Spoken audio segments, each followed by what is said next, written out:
So మనం last assembly ఎలక్షన్స్ని కనుక మనం ఒక్కసారి ఎనలైజ్ చేసేసాం. సో ఖమ్మం లోక్సభ నియోజకవర్గ పరిధిలోనే 7 అసెంబ్లీ సెగ్మెంట్లలో 4 చోట్ల జనసేన పోటీ చేసింది, 3 చోట్ల బీజేపీ చేసింది. బీజేపీ జనసేన పార్టీ పొత్తులో ఉన్నాయి. కానీ 7 చోట్ల కూడా ఒక్క అభ్యర్థికి కూడా డిపాజిట్లు రాలేదు. అంటే చాలా తక్కువ ఓటింగ్ పర్సెంటేజ్ ఉంది. సో ఈ పరిస్థితులు మీరు ఎట్లా గట్టెక్కగలం అనుకుంటున్నారు? బీజేపీని ఎట్లా ఇక్కడ నిలబెట్టగలం అనుకుంటున్నారు? ఇది మంచి ప్రశ్న.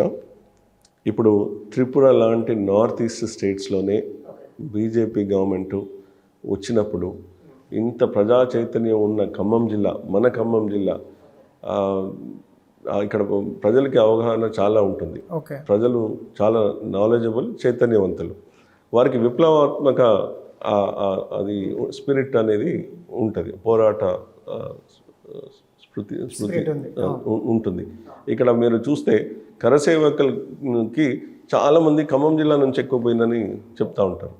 కాబట్టి నేను మొన్న అదే నాకు నిర్ధారణ అయింది. నేను గత నెలన్నర నుంచి ప్రజలలోకి పోతున్నప్పుడు మారుమూల గ్రామాలలో నేను, ఎందుకంటే నాకు ఒక ఎన్జిఓకి నేను పనిచేశాను కాబట్టి నాకు ఆ గ్రామాలలో వెళ్తే అక్కడ నుంచి వచ్చే స్పందన కానీ అక్కడ నుంచి ఉంది కానీ అది అలవాటు ఉంది, బ్యారేజ్ వేసుకోగలుగుతా. కాబట్టి నేను అక్కడికి వెళ్ళినప్పుడు స్వచ్ఛందంగా మతంతో పని లేకుండా ఇది నా కళ్ళతోటి నేను చూశాను. ఈసారి మాత్రం మేము మోడీ గారికే ఇస్తామని చెప్పారు. మీరు అడిగిన ప్రశ్న నేను కూడా అడగడం న్యాచురల్లీ. ఇప్పుడు నేనేదో ఊహించడానికంటే ప్రజలు చెప్పినది నేను మీకు చెప్తా. వారు అన్నారు ఇప్పుడు కేంద్రంలో 400 సీట్లు వస్తాయని మాకు గట్టి నమ్మకం ఉంది. ప్రపంచం అంతా ముందుకు పోతుంది, పక్క స్టేట్స్ కూడా పోతాయి. మరి మా ఖమ్మం గెలవకపోతే అవి ముందుకు పోతే మేము అనుకుంటాం. కాబట్టి మా కోసం అదేదో మేము ఇంకో పార్టీ నుంచి ఇటనో లేకపోతే ఆ పార్టీని తగ్గియాలనో అట్లా కాదు. మా కోసం ఫస్ట్ టైం మేము రియలైజ్ అయ్యాము, మేము నేర్చుకున్నాము. మాకు అనిపించింది నేర్చుకోవడం కంటే ఈ గత అనుభవాలతోటి ఒక రిప్రజెంటేటివ్ ఎప్పుడైనా ఏదో ఒక దగ్గర బీజేపీ చేతిలో పెడతారన్న విశ్వాసం కలుగుతుంది. తప్పకుండా కలుగుతుంది, అది మీరు చూస్తారు కూడా. ఎందుకంటే ఇప్పుడు మీరు నేను వెళ్ళి 100 మందిలో నేను కలిసినప్పుడు 100 మంది కూడా ఒకటే, మోడీ గారు సెంట్రల్లో ఉండాలి. ఎప్పుడు కూడా అంతే ఉండే. ఇప్పుడు ఏం రియలైజ్ ఏంటంటే వేరే ప్రభుత్వాలకు మనం రిప్రజెంటేటివ్ గెలిపిస్తే మాకున్న పురోగతి ప్రగతిని మేము కోల్పోతామేమో. అడగపోయినా ఇస్తున్నాం మొన్న ఇచ్చినట్టు. కానీ ఎంత రావాలో, ఎంత ఉందో అవకాశం ఉందో అది పూర్తిగా చేయలేరు. గత ఎంపీలు మీరు చూసుకుంటే ఎన్నిసార్లు పార్లమెంట్లో క్వశ్చన్స్ వేశారు, ఎన్నిసార్లు ఇన్సిస్ట్ చేశారు, ఎన్నిసార్లు ప్రధాని గారి దృష్టికి భద్రాచలం లాంటి టెంపుల్ ఉంది. Bhadrachalam most potential place, tourism place. Bhadrachalam నుంచి అయోధ్య కారిడార్, టూరిజం కారిడార్. ఎట్లా దక్షిణ అయోధ్య అంటాం కదా.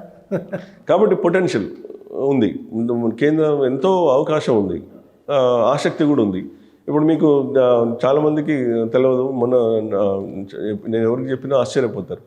ఖమ్మం చుట్టూ కొన్ని భద్రాచలం చుట్టూ పర్ణశాలలాగా చాలా చారిత్రాత్మకమైన ప్రదేశాలు ఉన్నాయి. రేకపల్లి అని ఉంది, శబరి కేవ్ ఉంది, రథం గుట్ట అని ఉంది. అన్ని రావణుడు ఆ రథం తీసుకుని ఆ గుట్ట మీద కిన్నెరసానిలో సుగ్రీవులతోటి తిరిగిందని వారు దాని హిస్టరీలో మనం చూస్తూనే ఉన్నాం. రాముల వారి సీతమ్మ వారి పాదాలు కూడా అక్కడ ఉన్నాయని చెప్తాము. మరి అంత నిజంగా అంత ఉండి చేసి ఎంతమందికి తెలుసు అక్కడ అంత పవిత్రమైన ప్లేస్ అని. రాముడు అప్పట్లో దుమ్ముగూడెం బ్రిడ్జు అప్పుడు వారు దాన్ని నిర్మించారని కూడా చెప్తుంటారు. కాబట్టి అది కనుక మనం ఫోకస్ చేస్తే దాని టూరిజం డెవలప్ అవుతుంది. అది పక్క ఇప్పుడున్న ఉమ్మడి ఖమ్మంలో భాగం, కానీ అక్కడికే వాళ్ళు రారు కదా, ఇటు నుంచి కానీ అటు నుంచి. సో ఒక ప్లేస్ డెవలప్ అయితే దానికి ఉన్న ఇన్ఫ్రాస్ట్రక్చర్ కానీ ఇది కానీ చుట్టుపక్కల ప్రదేశం మీద దానికి ఇంపాక్ట్ ఉంటుంది. ఇప్పుడు చాలామంది ఇప్పుడు ట్రైబల్ ఏరియా, ఇది ఏజెన్సీ ఏరియా, చాలామంది గిరిజనులు వాళ్ళు ఉద్యోగాలు లేక వాళ్ళకి ఒక స్పిరిట్ ఉంటుంది, మేము ఉద్యోగాలు చేయడం కంటే ఉద్యోగాలు ఇవ్వగలుగుతామనే ఒక కాన్ఫిడెన్స్ ఉంది. కానీ అవకాశం ఎక్కడుంది? ఒక ఎంటర్ప్రైజ్ అంటే ఒక వ్యవసాయం కానీ లేకపోతే ఇండస్ట్రీస్ కానీ ఒక హబ్ కానీ చేసి కొన్ని ఇప్పుడు నేనున్న గతంలో ఉన్న ఎక్స్పీరియన్స్ తోటి నాకున్న పరిచయాలతోటి పెద్ద పెద్ద పారిశ్రామికుల దగ్గరికి వెళ్ళి ఇక్కడ ఇంత ఆనిముత్యాలు ఉన్నారు, మీరు వారిని తీసుకొని వారి ముత్యాలలాగా మీరు చేయాలి అంటే సంతోషంగా వచ్చి వారి ఇండస్ట్రీస్ పెట్టి సోర్సెస్ ఉంది. ఇది 2+2 4, కాబట్టి ఇక్కడున్న 2కి అక్కడున్న 2కి యాడ్ చేస్తే 4 అవుతుంది. ఆ చేసు ఇచ్చేవాడు మోడీ గారు ఉన్నారు, మరి పెట్టేవాడు ఒక రిప్రజెంటేటివ్ ఉండాలని ఇది ప్రజలు నాకు చెప్పిన. సో మీరు పబ్లిక్లోకి పోయినప్పుడు మతాలకు అతీతంగా మోడీ గారిని కోరుకుంటున్నారు ఒక మాట అన్నారు. అంటే ఖమ్మం కాన్స్టిట్యున్సీలో ముస్లిం మైనారిటీ ఓట్లు కూడా కొంచెం ప్రామినెంట్గానే ఉన్నాయి, పర్టికులర్గా ఖమ్మం అసెంబ్లీ సెగ్మెంట్లో. సో బీజేపీ పట్ల ముస్లిం ఓటర్లు విముఖతతో ఉన్నారన్నది సాధారణంగా జరుగుతున్న ప్రచారం. మన కర్ణాటక ఎలక్షన్స్లో అక్కడ బీజేపీ గవర్నమెంట్ పోవడానికి కారణం కూడా వాళ్ళే అన్నది ఒక అభిప్రాయం ఉన్నది. సో ఇక్కడ మీకు ఈ నియోజకవర్గంలో ముస్లిం ఓటర్లని మీరు ఎట్లా మేనేజ్ చేయగలుగుతాం అనుకుంటున్నారు? ఇప్పుడు ఒకప్పుడు మత రాజకీయం చేసే పార్టీలు చాలా ఉన్నాయి. వారు వచ్చిందే మత రాజకీయం చేయడానికి, పబ్బం గడుపుకోవడానికి.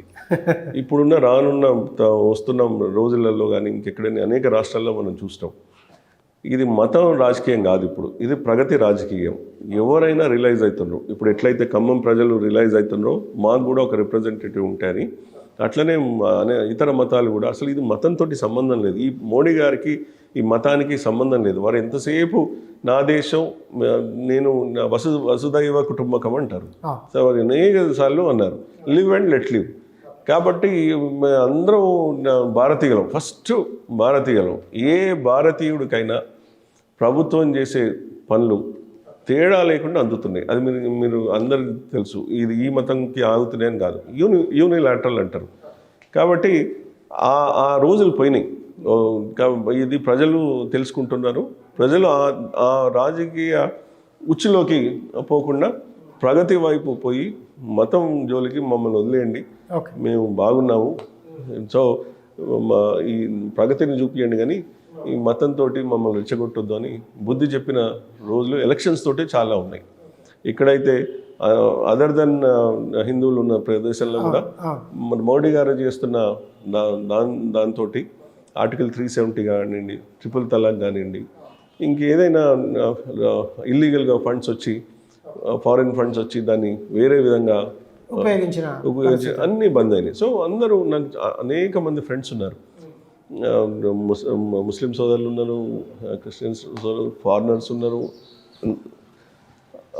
అన్ని ప్రదేశాల్లో ఉన్నారు. ఎవరైనా ఒకటే, ఒకప్పుడు ఉండవచ్చు, కానీ ఇప్పుడు మాత్రం మాకు అవన్నీ వద్దురవై, మాకు ప్రోగ్రెషన్ కావాలి. ఓకే. సో నేను అన్నదానికి మీరు డైరెక్ట్ ఆన్సర్ చెప్పలేదు సార్. అంటే ఇక్కడ ముస్లిం మైనారిటీ ఓట్లు ఎక్కువనే ఉన్నాయి కదా, వాళ్ళు బీజేపీ పట్ల విముఖతతో ఉన్నట్టు ప్రచారం జరుగుతుంది కదా, దాన్ని మీరు ఎట్లా అధిగమిస్తారు వచ్చే ఎలక్షన్స్లో? అంటే ప్రత్యేకంగా మీరు ముస్లిమ్స్కి ఏమైనా హామీలు ఇస్తారా, వాళ్ళని ఎలా కన్విన్స్ చేస్తారన్నది నా ప్రశ్న. ఇప్పుడు నేను ఇందాక సంఘంతో ప్రభావితమై వారి ఐడియాలజీ నేను దగ్గరుండి చూసి వారు చెప్తా ఉంటే నేను విని వారు కానీ స్పిరిచువల్ ఇన్స్టిట్యూషన్, నేను అనేక స్పిరిచువల్ ఇన్స్టిట్యూషన్స్ తోటి కూడా పనిచేశాను, అది నా సౌభాగ్యం. వారు అనేది ఒకటే, దేనిలో కూడా నెగిటివ్ అని ఉంటుంది, పాజిటివ్ అని ఉంటుంది. జనరల్గా నెగిటివ్ అనేది సంఘటితం అవుతాడు, మంచి వాళ్ళు సంఘటితం కారు. ఎప్పుడైతే నువ్వు మంచి వాళ్ళని సంఘటితం చేశావో, ఆ చెడ్డ వాళ్ళు వాళ్ళలోనే ఒక చిన్న వాళ్ళలోనే మైనార్టీ అవుతారు. కాబట్టి నువ్వు చేయాల్సిందల్లా ఆ మంచి వాళ్ళని ఒక దగ్గరికి తీసుకురావాలి. కాబట్టి ఈ ఫార్ములా అనేది ఎవరికైనా వర్తిస్తుంది. కాబట్టి సదుద్దేశంతో కనుక చెప్తే వాళ్ళు మారుతారు, మారిన కూడా. సార్ మీది అంటే మళ్ళీ ఇది అవుట్ ఆఫ్ పొలిటికల్ క్వశ్చనే, ఏకలవ్య ఫౌండేషన్ తరపున ఆర్గానిక్ ఫార్మింగ్ మీద గిరిజనులకు మేలు చేసేందుకు ఆదిలాబాద్లో కార్యక్రమాలు చేపట్టినట్టు నేను చదివి ఉన్నాను. సో అదే ఏజెన్సీ ఏరియా, అదే ట్రైబల్ పాపులేషన్ ఖమ్మం జిల్లాలో కూడా ఉంది. సో మీరు ఖమ్మంని కాదని ఆదిలాబాద్లో యాక్టివిటీ ఎందుకు చేశారు సార్? ఇప్పుడు ఒక వ్యక్తి పని చేయాలన్న ఉన్నప్పుడు ఏ అవకాశం వస్తే ఆ సద్వినియోగం చేస్తారు. అప్పుడున్న పెద్దలు నన్ను వచ్చి ఏకలవ్య ఫౌండేషన్లో ఇట్లా నీ సేవలు మాకు అవసరము అని నేను అప్పుడు అడగలేదు. అది ఆదిలాబాదా, ఖమ్మమా, లేకపోతే మణిపూరా, అస్సామా, ఎక్కడ చేయమంటారని అడిగాను. వారు అక్కడ చేయమంటే అక్కడికి వెళ్ళాను. సో అక్కడ నేను నేర్చుకున్నాను. మీ చాయిస్ ఏం లేదు అక్కడ? లేదు, నాకు పని చేయాలనేది నా చాయిస్. ప్రదేశం అనేది అప్పుడు పరిస్థితులలో అక్కడ అవకాశం ఉంది. ఇప్పుడు ఇక్కడ వచ్చింది అవకాశం, ఇక్కడికి వస్తున్నాం. సో ఇప్పుడు వచ్చింది మీరు పొలిటికల్ ఫీల్డ్, అంటే ఎన్జిఓ ఫీల్డ్ కాదు కదా? కరెక్ట్ కాదు. సో ఫైనల్గా సార్, ఖమ్మం లోక్సభ నియోజకవర్గ ప్రజలకు అంటే మీరు ఏం చెప్తారు, అంటే మీరు ఏం అప్పీల్ చేస్తారు? ఇప్పుడు ఇప్పుడు ఎవరైనా సరే ఇన్ని రాజకీయవేత్తలను చూస్తారు, ఇంత మనుషులను చూస్తారు, ముఖ్యంగా ఖమ్మం ప్రజలు ఇట్టే పసిగడతారు. ఇది వీళ్ళు మాటలు చెప్తున్నా, లేకపోతే మూటలు చెప్తున్నా, లేకపోతే చిత్తశుద్ధితోటి పనిచేయడానికి వచ్చిందా. నాకు తెలిసి నేనున్న ఈ గత దీని గురించి కానీ వాళ్ళు అనేది ఏంటంటే నీ ఏకాగ్రత, నువ్వు పెరిగిన వాతావరణం, నీ ట్రాక్ రికార్డ్, నువ్వు ప్రూవెన్. మాకు ఇది నమ్మకం ఉంది. నేను కూడా చెప్పింది ఏంటంటే ఇదేదో ఒక నెల కోసం 2 నెలల కోసం రాలేదు. నేను పర్మనెంట్గా ఒక 10 సంవత్సరాలు దాంట్లో చేశాను. నెక్స్ట్ నా శేష జీవితం దీంట్లో గడపాలని, దీనివల్ల అక్కడున్న ఎక్స్పీరియన్స్ తోటి ఇక్కడ కనుక మనం దాన్ని ప్రయోగపెడితే అనేక బెనిఫిట్స్ ఇక్కడ జరిగే అవకాశం ఉంది. కాబట్టి నా లాంటి ఒక టూలే, దాన్ని కరెక్ట్గా యూజ్ చేసేది మోడీ గారు. కాబట్టి నేను అనుకుంటున్నాను నాలో ఉన్న ప్రతిభ ఏదైతే ఉందో, నేను అనుకుంటున్న ప్రతిభ నాలో ఉందని అంటే అది ప్రజలు గుర్తిస్తారు, మోడీ గారు గుర్తిస్తారు. వారు ఏ పని చేయమన్నా నేను చేయడానికి సిద్ధంగా ఉన్నాను.